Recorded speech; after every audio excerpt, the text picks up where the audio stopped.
안녕하십니까. 이 시간은 떨리는 강사 문재신입니다.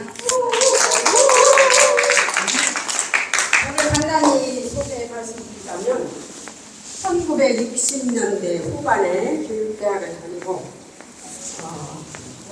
한 20년 정도, 20여 년 초등학교에서 근무를 하고 퇴직을 했습니다. 그런데 지금 여러 선생님들께서 강의하시는 거 보니까 저는 지금 원시 시대에 살고 있는 이런 사람 같은 느낌이 들어요. 우리 강동주 교수님께서 소개를 아주 거창하게 해주셨는데 굉장히 떨리고, 또 그 말씀하신 대로 파워포인트라는 거를 만들 줄도 모르고, 그런데 공부 욕심은 많고 자만심도 조금 있고, 그래서 어제 저녁까지 제가 만들어 본다고 무척 노력을 했지만 못 만들었습니다. 그러니까 이제 그때부터 가슴이 떨리고 초조, 긴장, 아주 서스펜스에 완전히. 그래서 할 수 없이 안 할 수는 없는 거고 서울에 있는 조카에게 SOS를 쳤어요. 야, 큰일 났어. 네, 저 PC로 빨리 원격 지원 좀 해줘봐. 전화를 1시간을 안 받는 거예요. 10시가 넘었는데. 그게 제 심정이 어떻겠어요. 그래서 겨우 전화가 통화가 돼서 이제 원격으로 이제 들어왔어요. 제 PC로. 야, 나 이거 내가 종이에다 쓴 건 있는데 사진으로 찍어서 보낼 테니까 빨리 도와줘. 나 내일이야, 내일. 고모, 근데 무슨 배짱으로 이제까지 파워포인트도 안 만들고 강의를 하신다는 거예요. 그러는 거예요. 어떡하냐, 큰일 났어. 빨리 만들어. 그래가지고 자그마치 같이 협동으로 했어도 12시에 끝났어요. 그래서 이거를 연습하려고 하니까 남편이 뭐 하는 거예요, 지금? 빨리 자. 잠이 보약이야. 그리고 막 불을 탁 꺼버리는 거예요. 그래서 좀 자만심도 있자고 그랬잖아요. 잤어요, 그냥. 근데 다른 때는 새벽잠도 잘 깨는데 오늘은 그냥 8시까지 잠을 자는 거야. 그러니까 남편이 깨우지도 않고 저 사과를 깎아다가 제 방에다 이제 완전 별거거든요. 그래서 이제 이렇게 놓고 이제 아침을 맞이하고 연습도 한 번도 없이 이렇게 너무나 정말 예의 없는 강의를 진행하도록 하겠습니다. 제가 준비한 내용은요, 난중일기입니다. 정말로 편안하게 들으실 수 있어요. 이제까지 강의하신 것보다는 또 너무나 잘 아시는 내용이고, 그리고 또 제가 초등학교 선생을 했잖아요. 아주 쉽게 또 이렇게 만들었기 때문에 마음 놓고 그냥 이렇게 들으셔도 아무 문제가 없습니다. 그러면 이제 제목, 이거 포인터 처음 써봐요. 난중일기에서 본 이순신 제목을 달고, 부제로는 성웅이 아닌 인간 이순신의 관점에서 제가 준비를 많이는 안 했고 간단하게 했습니다. 이런 건 너무 이제 상식적인 얘기라 이제 자세한 설명은 안 드리겠고, 세 번째 줄에 있는 어려서부터 문인 소양을 쌓음, 이것이 마음에 들어서 제가 만든 겁니다. 이렇게 이순신 장군께서는 어려서부터 문인 소양을 쌓고 공부를 했기 때문에 그 전쟁 중에도 7년 동안이나 일기를 쓸 수 있지 않았나 해서 저는 일기 쓰기의 조기 교육이 필요하다. 우리 선생님께는 죄송하지만 영어 교육만 조기 교육 시키려고 하더라고요.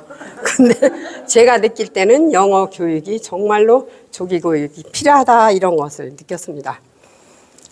그 다음에 이제 저기 이거 포인트를 이렇게 누르면 비치나요? 저 사진에 나온 것은 이순신 장군께서 친히 쓰신 한자 초서로 쓰신 친필 일기입니다. 그런데 그거는 이제 현충사에서 보관이 되어 있고요. 일기 초고본이라 쓰셨잖아요. 근데 그거는 난중일기라는 이름은 정조 19년 1795년에 이 이순신 장군의 초고본을 해석을 해서 이충무공 전서라고 했는데, 거기에서 이충무공 전설을 난중일기다 해서 그 집필한 분들이 난중일기라는 이름을 붙였습니다. 근데 그 중에 이제 7년 동안 썼는데 이 을미일기는 초고본이 없었어요. 발견을 못했었는데 나중에 2008년도에 발견이 되었다고 합니다. 그럼 어떻게 저희가 8권이냐? 정유일기가 2권으로 돼 있대요. 나중에 다시 이제 쓰신 것 같아요. 추가해서. 그리고 이제 아시다시피 국보로 또 세계 기록 문화유산으로 등재가 있는 아주 자랑스러운 일기입니다. 그 다음에 제가 이번 시간에 이제 중점적으로 하려는 것은 바로 이 나중에 발견됐다는 을미일기에 죄송하지만 물 한 컵 주실래요? 입이 마르네요. 네. 이게 나이 탓인 것 같아요. 긴장하고 뭐 하려면 입이 말라요. 네. 그래서 이제 여기에는 개인적인 인간적인 그 맛이 있는 이런 일기입니다. 다른 곳에서는 이제 전쟁을 치르면서 전쟁의 현황이라든가 이런 이제 공식적인 내용이 많은데 여기에는 정말 인간 냄새가 나는 이런 내용들이 많이 실려 있다고 합니다. 죄송하긴 한데 저는 뭐 설명은 이제 솜씨도 없고 하니까 글로 이제 글씨도 크니까 읽어주시면 감사하겠습니다. 그 다음에 이제 이순신이라, 감사합니다. 네. 이순신이 그러면 세계적인 성이라고 하는데, 장군같이 아주 체격도 좋고 하냐, 그렇게 상상을 하실 거예요. 그런데 그때 이순신 같은 고향이고 선배인 영의정, 유성룡님께서 쓰신 징비록이라고 하는 책에는 이순신은 용모가 단아하고 선비와 같아 이렇게 써 있다고 합니다. 그래서 이제 과연 이렇게 세계적으로 유명한 성웅이 어떤 분인가 하는 것을 경희대학교 한의과대학 김남일 교수님에게 의뢰를 했다고 합니다. 그러면 이제 이분은 어디에서 연구를 했냐? 난중일기를 기본으로 해서 자기과 이제 지도 학생들하고 많이 연구를 해서 전부 이제 읽었겠죠. 저도 사실상 좀 아날로그 시대라 누구냐면 그 책이 노승석 선생님이 지으신 난중일기가 있더라고요. 완전 이제 555페이지더라고요. 부록 빼고. 그걸 이제 다 읽었어요. 할 수 없죠. 제가 원시시한 사람이라 아날로그를 해야죠. 그래서 그거를 읽었더니 우리 강동희 교수님이 아이고 맨날 뭐 봐도 파는 데는 뭐 있어. 요새 어느 시대인데 책 갖고 그러네. 그러거나 말거나 다 읽었습니다. 그리고 이제 유튜브 좀 보고 그렇게 만들었습니다. 근데 이제 이 교수님이 일기를 보고서 말씀하신 게 불편이라는 단어가 연간 해마다 90회 이상 나왔더라. 그리고 코피를 흘린 게 많이 나왔는데 그것은 누적된 피로로 인한 것이다. 또 식은땀으로 뭐 저 옷을 적셨다, 뭐 이불을 적셨다 이런 것은 체력이 저하돼서 나온 거고.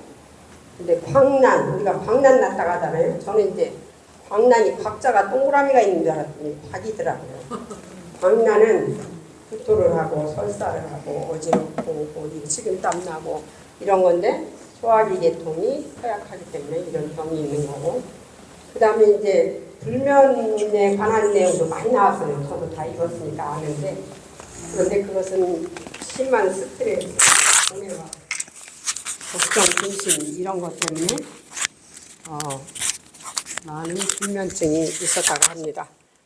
그래서 이제 종합해 보면 약한 체력이고 고질병으로 시달린 장수다 이렇게 결론을 내렸습니다. 그래서 저는 말재주도 없고 떨리기도 하고 그래서 말할 것을 여기다 이렇게 캡처를 해서 올렸습니다. 죄송합니다. 안 보이니까 읽어드리기는 하겠습니다. 식후에 몸이 몹시 불편하더니 차츰 더 아파와서 하루 종일 또 밤새 신음하였다. 그 다음에는 기운이 어지럽고 밤새도록 끙끙 앓았다. 그다음 창사로 진을 옮겼는데 이날 몸이 몹시 불편하여 음식도 먹지 않고 앓았다. 토하기를 10여 차례나 하고 밤새도록 괴로워했다. 소주를 마셔 치료하려 했다가 그만 인사불성이 되어 거의 깨어나지 못할 뻔했다. 남자분들 소주 먹으면 뭐 치료가 좀 되나요? 이순신 장께서 이렇게 쓰셨어요. 그 다음에 광난으로 인사불성이 되었다. 용변도 보지 못했다. 인사불성이 될 정도면 얼마나 아프다는 것을 아마 상상이 되실 겁니다. 이렇게 힘드신 생활을 하신 것 같아요. 그 다음에 이것도 되게 아시는 내용인데 제가 얼만큼 성웅인가 이런 것을 좀 잠깐 더 보여드리려고 재음미하는 의미에서 한번 같이 보겠습니다. 옥포해전, 이것은 첫 승리를 거둔 이런 전쟁입니다. 그 다음에 사천해전에서는 거북선을 처음으로 실전에 쓴 그런 거고요. 왜군을 유인을 해서 집중 포격을 했답니다. 거북선은 왜 위에 이렇게 철로 돼서 걔들이 뭐 위에 뛰어 올라와도 못 하잖아요. 그러니까 거북선을 끌고 들어가서 유인해가고 막 4.5씩 쏘았나 봐요. 포로. 그 다음에 한산도 대처. 학익진이라고 써있죠? 학익진은 학의 날개라는 이런 뜻이랍니다. 죄송합니다. 그래서 외적선을 하나를 유인을 해서 끌어오고 학의 날개처럼 우리 조선 수군이 포위를 해서 전쟁에 대승을 거뒀다는 얘기예요. 그래서 이것도 세계 해전 사적에서 명승부로 꽂히는 이런 대첩이라고 합니다. 그 다음 명량해전. 이거는 정말 저도 감동받은 건데요. 그때는 우리 배가 우리 이순신 장군께서 모함으로 옥중에 가서 이제 정유일기에 나오는 거예요. 이거는 가서 옥고를 치르고 4월 1일 날 이렇게 추록을 하셨어요. 그리고 추록을 하고 나서 4월 1일 날 추록을 했는데 4월 13일 날 셋째 아들 이면이 전사를 했고 그 다음에 10월 24일 날 어머니가 돌아가셔서 굉장히 개인적으로 가정적으로 힘든 시기였어요. 그런데 그 원균이라든가 저쪽 영남 우수사 좌수사 있는 원균이 있는 경상도 쪽에서 7천량 해전이라 해서 거기서 완패를 했어요. 그래가지고 군인들의 사기도 떨어졌고 또 이순신 장군은 옥에서 갇혀서 살았고 완전히 수군이 아주 완전히 이제 폐허가 됐다시피 한 그런 상황에서 치러진 해전입니다. 그래서 여기에서 유명한 말은 임금님 이제 전쟁이 이제 그 후에 7천량 그거를 치르고 나서 일본은 대대적으로 준비를 하고 어마어마한 군대가 쳐들어오는 그런 이 해전이에요. 근데 이때 벽에 12척이 있었답니다. 그러니까 이제 임금님, 선조 임금은 걱정이 되잖아요. 그러니까 교서를 내려서 육군에 합세를 해라. 그렇게 했어요. 걱정도 되겠죠. 감옥살이 시켰지. 뭐 다 부서져서 없지. 군대도 그렇지. 그렇게 육전을 하라고 했는데 이순신 장군께서 뭐라고 하셨겠습니까? 아시잖아요? 모르십니까? 안 되겠네요. 보십시오. 저에게는 12척의 배가 아직도 있다는 얘기 들으셨잖아요. 그 얘기를 여기서 한 거예요. 저에게는 아직도 12척의 배가 있사옵나이다. 이렇게 하고 갔어요. 근데 저도 걱정이 되라고 그걸 읽다가 걱정이 돼요. 이거 어떡하려고 그랬나. 그랬더니 다른 게 아니고 전라남도 해남과 진도 사이에 울들목이라고 하는 좁은 해협이 있어요. 거기는 하루에 4번 그 물살이 방향이 바뀌면서 물살이 굉장히 이런 센 곳이래요. 그것을 이제 이용해서 다음에도 나오긴 하겠지만 그래서 그 조류를 이용해서 대승을 거둔 세계 해전 사상 신화가 된 이런 해전이랍니다. 그래서 저도 얼마나 정말 성웅으로 이렇게 받드는 정신이 여기에서 이 장면에서 들더라고요. 그 다음에 마지막으로 이제 이순신 장군께서 전사하신 노량 해전이 이제 가장 큰 승리를 거둔 이런 해전입니다. 그런데 그거 말고도 엄청난 그 여러 개의 그 전쟁에서 이긴 게 있는데 제가 여기다 쭉 써놨는데 그것까지 뭐 읽을 필요는 없고 제가 이제 공부했다는 의미에서 좀 자랑하는 것 같아요. 그거 수도 없이 많이 써서 가지고 왔는데 어마어마하게 많이 여러 번을 이겼더라고요. 그런데 이제 이 정운이 녹도만호라는 이제 그 군대 계급이겠죠. 가진 정운이라는 사람이 있었어요. 이분은 이순신보다 6년이나 무과 그 급제하는데 선배예요. 나이도 더 많고. 그런데 휘하의 장수예요. 말하자면 먼저 했지만 졸업은 했지만 아니 급제는 했지만 이제 계급적으로. 근데 이제 부산 해전에서도 그 왜군들이 막 그 많이 육군으로 주둔을 하고 있던 시대니까 우리는 약하니까 병사들이 안 가려고 하는 게 쌈을. 그러니까 이분이 정운 녹도만호 정운이 가자 해가지고 진언을 해서 출발을 하게 된 거예요. 부산 해전을. 그랬는데 뒤에를 돌아봐도 다 안 오려고 하니까 정운이 앞장서서 먼저 갔습니다. 근데 그 해전에서 이렇게 접전을 해서 싸우다가 그 해전에서 죽었습니다. 그래서 이 이순신 장군께서는 부하를 무척 아끼고 사랑하는 분이기 때문에 임금님께 장계를 올렸습니다. 이거 제가 읽어드릴게요. 죄송합니다. 이렇게 만들어서요. 그간 3번 싸워 이길 때 매번 앞장섰고 부산의 큰 싸움에서도 몸을 가벼이 여기고 이게 임금님께 올린 장계 내용입니다. 죽음을 잊어버리고 앞장서서 적의 소굴로 쳐들어가 하루 종일 싸웠는데 배를 돌릴 무렵 탄환에 맞았는데 그 늠름한 기운과 맑은 훈령이 부질없이 사라져 후세에 알려지지 못한다면 이야말로 지극히 애통한 일입니다. 이렇게 선조대왕께 장계를 올렸습니다. 밑에는 좀 글자가 크네요. 읽어보셔도 좋겠습니다. 정운의 전사를 애통해하며 사당을 지어줄 것을 선조에게 요청을 했습니다. 그런데 이제 장계만 올린 게 아니라 제사도 지내줬어요. 이순신 장군이 직접 제문을 만들어서 제사를 지내줬습니다. 이건 안 보이네. 진짜 읽어드려야 되겠네. 믿고 의지했던 것은 오직 그대였는데 앞으로 어이하리. 진중의 여러 장수들 원통해 하기 그지없다오. 백발의 늙으신 부모님은 장차 그 누가 모실지. 황천까지 뻗친 원한 언제 가서야 눈을 감을런지. 아 슬프다. 이 세상에서 그 누가 내 마음을 알아주랴.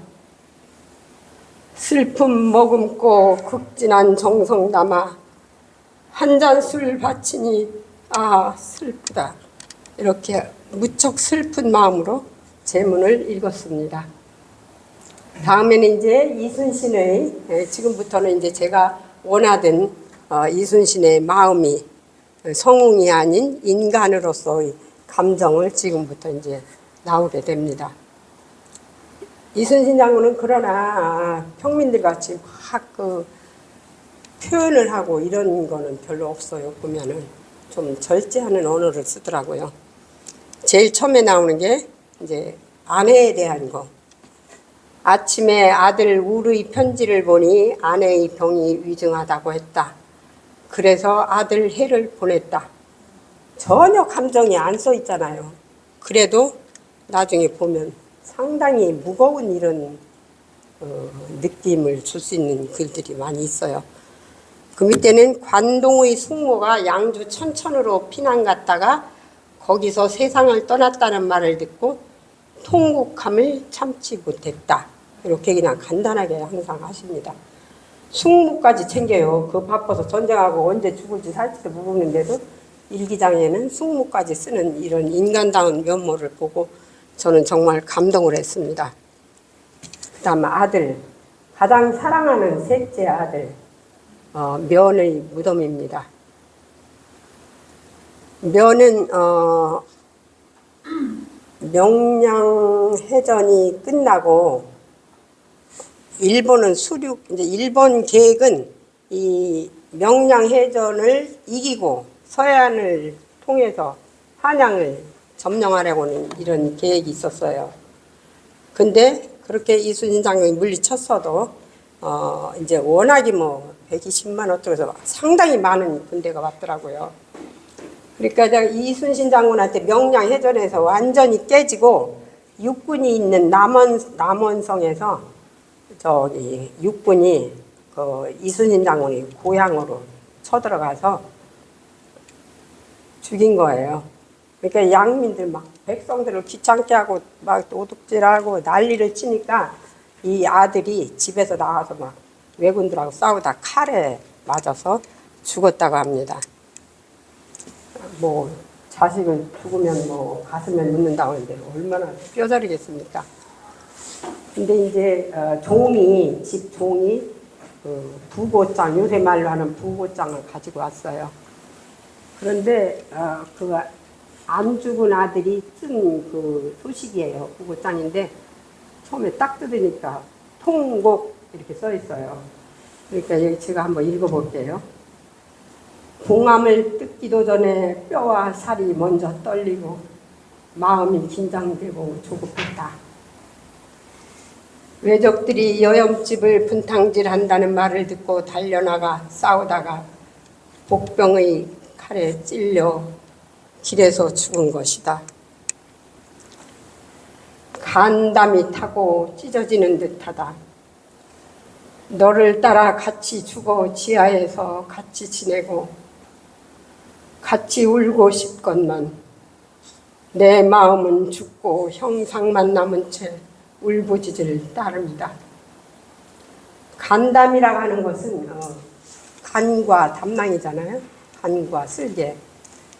그런데 가슴이 굉장히 무너지는 표현을 할 때 항상 간담이라고 한답니다. 그래서 이순신 장군도 그렇게 표현을 했습니다. 나는 내일이 막내 아들의 죽음을 들은 지 나흘째가 되는 날인데도 마음 놓고 울어보지도 못했다. 옛날 유교적인 이렇게 사상에 있는 그런 시대이기 때문에 자기 가족에 대한 또 더구나 아내에 대한 자식에 대한 이렇게 감정을 요새처럼 아주 적나라하게 표현을 안 한 것 같아요. 그냥 신체적인 아픔, 자기 신체의 아픔만으로 표현을 했다고 그래요.